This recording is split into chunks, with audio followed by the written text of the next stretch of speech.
One of these days, I'm going to actually set up my teleprompter. But today is not that day.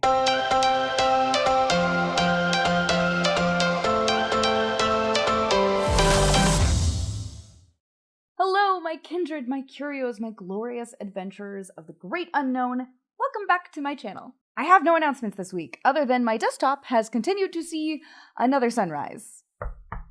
Thank gods. Let's hope that continues. This week was a bit of a blur, but a big highlight for us was Angelique and I won tickets to go to the Roguelike Tavern's Burns Night Supper. If you don't know what Burns Night is, it is a Scottish national holiday. Holiday? What was that? Holiday? Celebrating Robert Burns, the poet. You probably know him most from the song Auld Lang Syne. We usually sing it at New Year's Eve. Should old acquaintance be forgot? Da da da, I forgot the words. That one. It's traditional to celebrate Burns Night with a supper and usually a poetry reading, and that supper should usually include haggis, as well as other Scottish foods, but haggis specifically. The reason being that among Robert Burns's many poems is a poem called Address to the Haggis. It is amazing and delightful, and is typically read at dinner.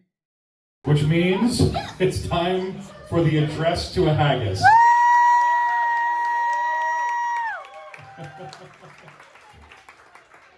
The only copy I could find is in vernacular Scottish. Yeah! So I'm going to try this in my best Scots accent. Yes! And I apologize for any true Scots. No, there's no true Scotsman. Get it? No? Somebody got that joke. Somebody got that joke. I did. It was me. Tell me your English without telling me your English. So at the end, we are going to the last line, Giha a haggis. We're going to toast the haggis at the end of that. So I'm going to say to the haggis, and everybody's going to raise their glass and say to the haggis at the end of the poem. All right? So here we go. Forgive me. Fair for your honest sonsy face, great chieftain of the pudding race, aboon them aye ye take your place, painch tribe or therm, will ye a wordier grace as lands may earn. The groaning trencher there ye fill, your hurries like a distant hill, to pin what helped to mend a mill in time of need, will through your pores the dews distill like amber bead. His knife see rustic labour dight, and cut ye up with ready sleight, trenching your gushing entrails bright like only ditch. And then, oh what a glorious sight, warm, reeking rich.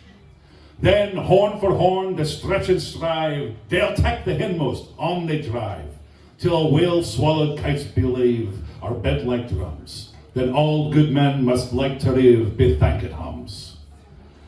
Is there that hour his French ragout, or olio that wad a sow, or fricassee what make her spew with perfect scunner, looks down with sneering, scornful view on such dinner.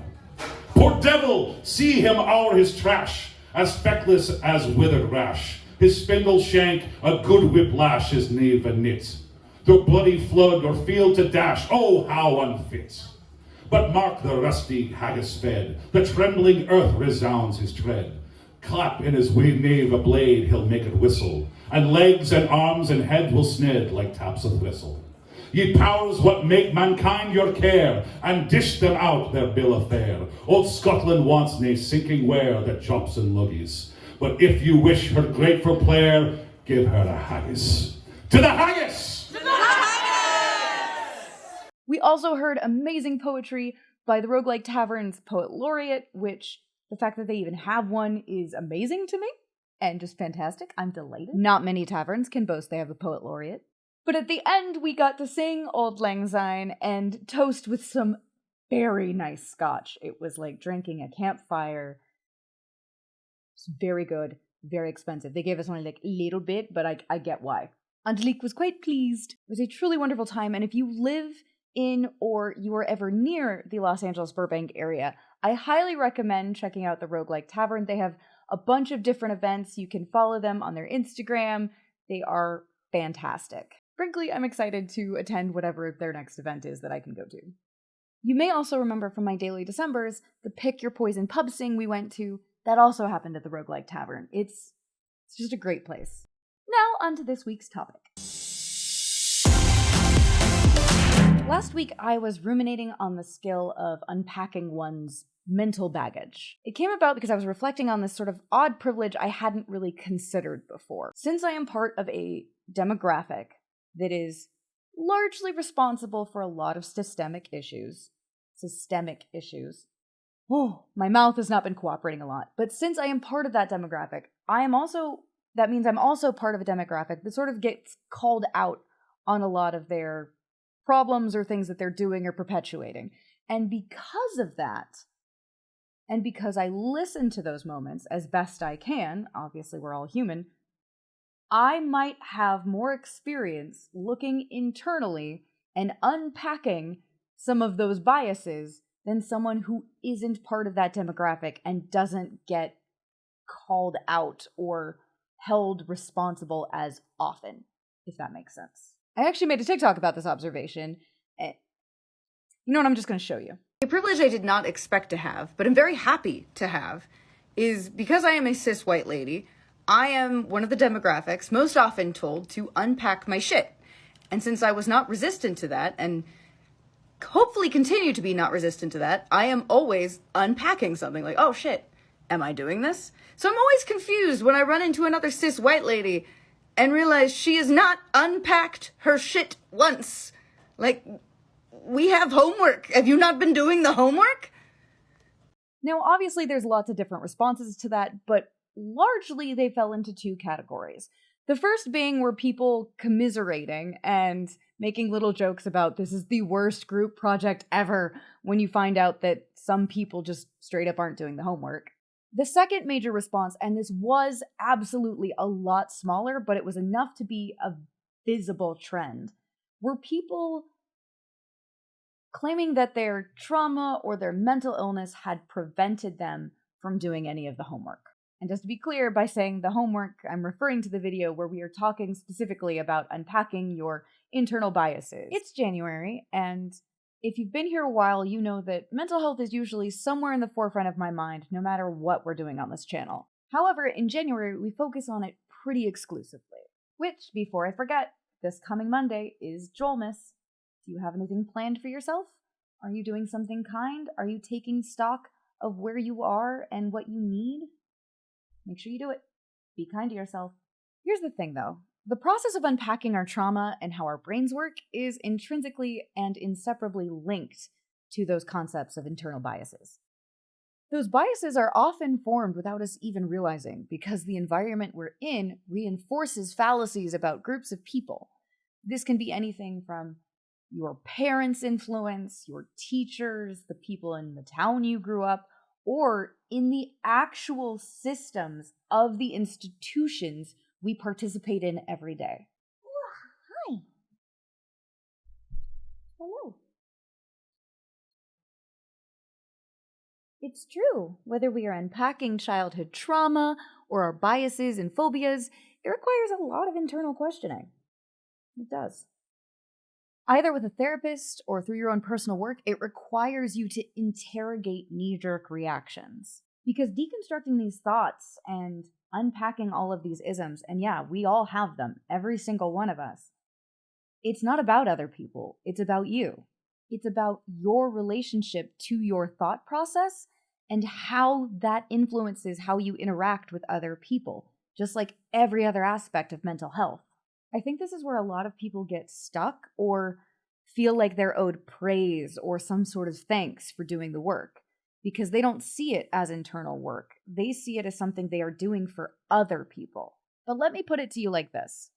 I've known for a while now that I have ADHD, but it wasn't until several months ago that I sought to add medication specifically to my toolbox of being able to manage it. Now, my wife did encourage me to take that step, but I did not do it for her. I'm able to function better at my job, but I definitely didn't do it for my coworkers, and I certainly didn't do it for my company. I did it for me, so I could better relate to the world I'm living in, so I could function better. Yes, other people who interact with me will benefit from that work, but I didn't do it for them. That is a mutually beneficial side effect. In that same vein, when I'm questioning my own biases, I don't work to deconstruct those for the people those biases are about. I do that for me and my own mental health. I do that because I want to be objective. I do it because I want to have the most honest experience of this life that I possibly can.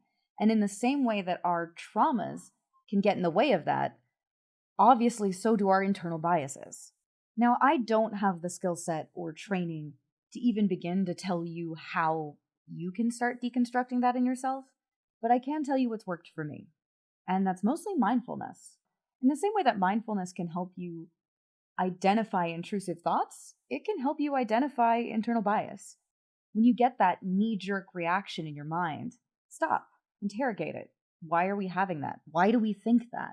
Especially if that knee-jerk thought is unkind or a generalization. You'll often find that if you look at these thought processes with true logic, they rarely hold up to any real scrutiny. Let's use a pretty innocuous example. When I say someone shops at Walmart, you might have a very clear image in your head of what kind of person they might be, especially thanks to years of sites like People of Walmart.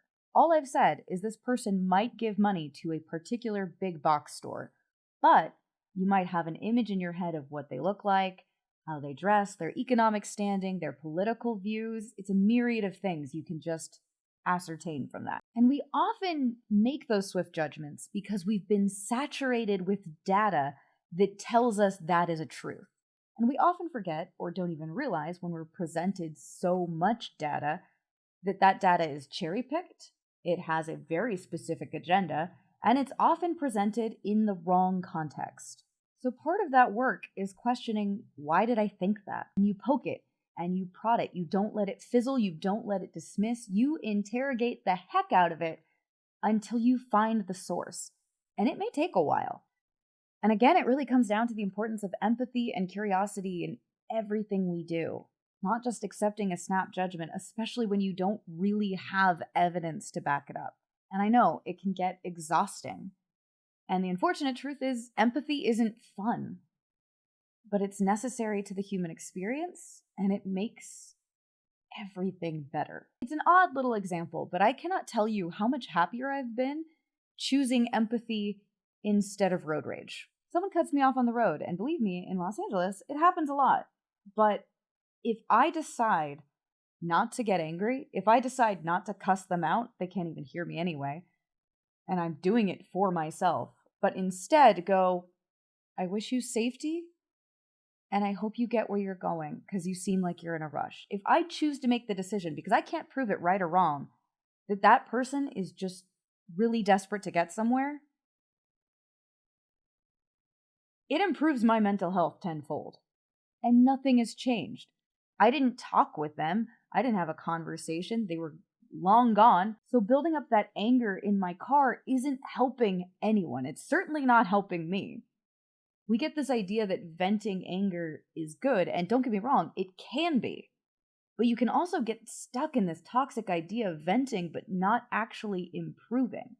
It's true, you can't. Yeah. You've never been angry in your life, have you? The conclusion I can bring this to is that unpacking our internal biases, and if it wasn't clear, I mean our racism, our ableism, our classism, our homophobia, our transphobia, all of that, deconstructing all of that, that is mental health. Yes, the awesome side effect is it does make the world a better place, and it improves relations with people around you, but you do it for you.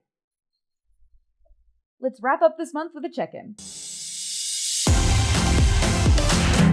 This week, I kept it so chill, and honestly, it was great. I should do it more often. I should also actually talk into the microphone that is recording me. Oops, if this is really quiet, well, that's a thing. I'm going to check off the January craft, because gosh darn it, I did do it. I just gotta fix the paint, and I'm waiting for it to arrive in the mail. I got white 2.0, but I also got the perfect glitter. I am very excited. We will see if the trailer will be finished by the end of January, but with that, let's move on to what I accomplished this week. I didn't get to walk as much as I would have liked, but that's okay. There will be off weeks. I did get to have a coffee with a friend, and it was absolutely lovely, and I'm so happy I put this on my to-do list. I should put more social encounters on my checklist. It's like, you get the endorphins of accomplishing it, but also the endorphins of seeing your friend and being social. It's just lovely. Not all of our checklist things have to be something that produces a product. It can just produce happiness. We, of course, did do our Tuesday stream, and we tried something new. We played a fantastic tabletop Nancy Drew mystery box created by the brilliant minds at Hunt a Killer, and I must confess, I'm hooked. I would love to do something like this at least once every few months, but it should probably start earlier in the day the next time I do it.